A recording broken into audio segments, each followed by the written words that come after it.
This is a video on how to build a wind machine. Whether you're a Foley artist or just like making noise, this will be a video that will hopefully help you in making your own.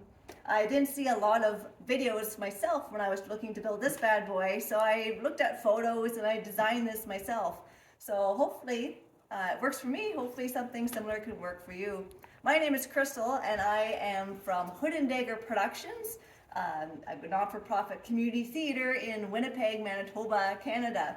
So here's the wind machine. It has four basic parts. We have the fabric, the base, the handle, and the drum. To make this, it's about two pieces of 2x4, 8 feet long, as well as one piece of 1/2-inch plywood. Take those and bam, you have this guy. So to start with the fabric, the type of fabric you use will dictate what type of wind you will get, what the sound will be. I have drop cloth used here, but canvas, linen, different types will produce different types of sounds. So try out a few different types of fabric and see what works for you. For the base, it's 30 inches this way by 23 inches this way.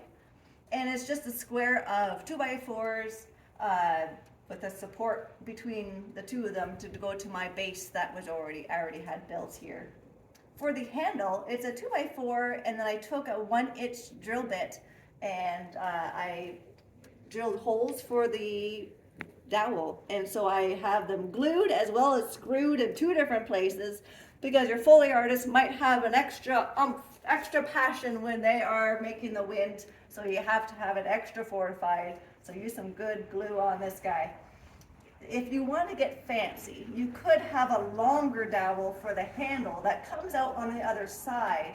No gluing, no screwing. Just have a little baby dowel in the end of it, and that way, and here, so that it can't move forwards or backwards, but it would spin with your hand as you turn. That would be an extra comfort for your Foley artist. So that is the handle. For the base, my vertical board here, I have cut it to be this height because I had a separate foundation for this to sit on. If your Foley machine will be on the ground, then you might consider making these taller so that your drum is up higher, so that your Foley artist doesn't have to hurt their back bending over. If you do that, however, you might consider putting in some triangles so to give extra support to this vertical 2x4, so it has extra stability. You don't want a wobbly wind machine. For the drum, we have a piece of plywood that I used a jigsaw to cut a circle with.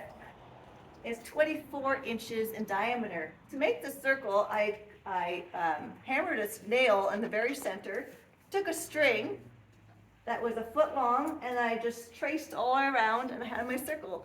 And then I cut it out with the jigsaw.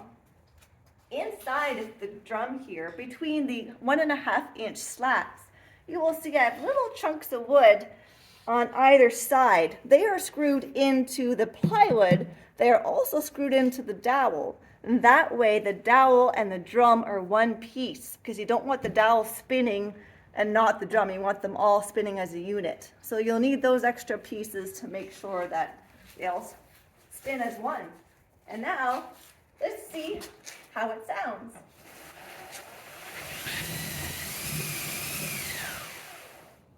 Windy day.